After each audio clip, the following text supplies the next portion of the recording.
Okay, today we've got another one of my favorite dirty tricks, and we've been trying to come up with a really good way to describe what dirty tricks means. And I think a lot of you will get it, when you see, but, is it jerry-rigged? Is it unsanctioned? Is it thinking outside the box? It's basically using a number of different tools in a way that they weren't necessarily distinctly designed for. Anyway, so you'll get the idea.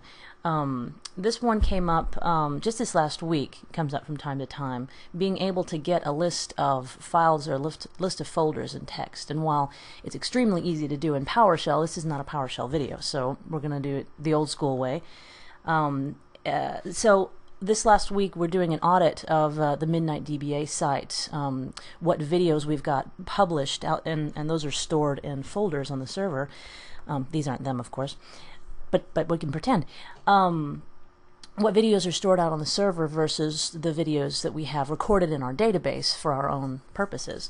Want to find out what we're missing that hasn't been published yet, and what's been published but isn't in the database. So instead of going through and doing a copy on each and every one of these and pasting it, one of the really easy things to do is go to your command prompt, and let's navigate over there to SQL, to example, and do a directory listing. Now in your command line, you can't just grab and highlight like you can in other windows. You've got to right click, select mark, and then grab, and you can select this huge weird block of text. Didn't mean to do that. Let's get our list of directories and hit enter. That copies it to the clipboard, and now we can go in here and just paste it in our query, because again we're checking what's out there in our folder list against what's in the database. But then we're going to have to go through and add all our quotes and commas and stuff by hand, and we've got upwards of 100 plus videos out there. I don't want to do that. So we're back to pasting it into Microsoft Word and doing a replace. Remember, $P is your new line, your carriage return rather. So every time I see a carriage return, I want to start off with a single quote and a comma, and then the character return and a quote. So we've gone through and replaced. And by the way, if you want to see your special characters, there's this little show hide icon up here. I'm glad that came up. I didn't know what to call it. That shows your carriage returns, so you know where they are. But that's a slightly different subject. And we didn't have a carriage return at the very beginning, so there's not a quote there. You'll also, let me get rid of this.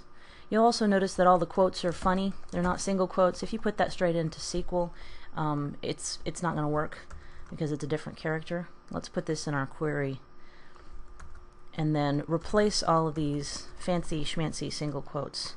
You can Control H, remember your shortcuts, and then copy that little funny character and replace it with a straight quote, and then do the end one, Control H, straight quote. There we go.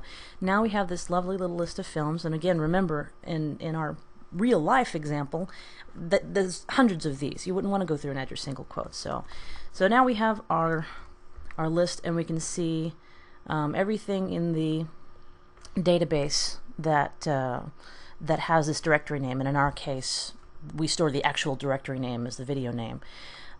So that's great, but we're doing an audit. We want to see what's not in the database that is out there in folders. So we're going to need a little subquery action here, and there are a couple different ways to do this, but I like to just put all of our directory names into a temporary table, and we can do that quite easily back over here at Word. So what we're going to want is, we're creating a temp table, and we're going to insert each one of these values into the temp vids. So we're going to change around here. I'm going to click undo.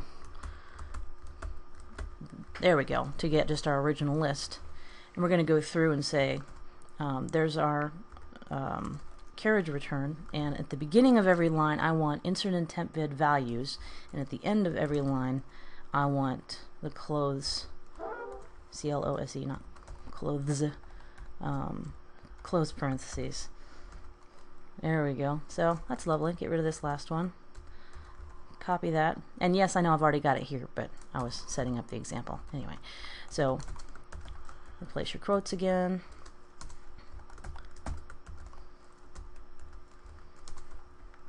Alright, and I think I already created this table, so I'm going to have to drop it for our example. Okay, now create the temp table, insert your values, and we can go down here and say, okay, select everything from our new temp table that does not already exist in the database. What things do I have out there that are already published that I haven't recorded? Oh crap, well I got to put these guys in the database. So that's really, I should clarify, sorry, how many things are out there published that I haven't put an entry into the database. They have already been recorded there anyway. So there's our discrepancy on the folder side, and we can go through and do something very similar. Let's work that out real quick, shall we? To see if we've got anything stored in the database that is not published yet. Where video name not in select video name from temp vids. So this is the list of everything in our temporary table, everything that's been published, and we want everything from the database that has everything from the database that has a record but hasn't been published. In this case there's nothing, so yes, but that's about it for today. Go to your directory and copy for a list of files or folders. That's it.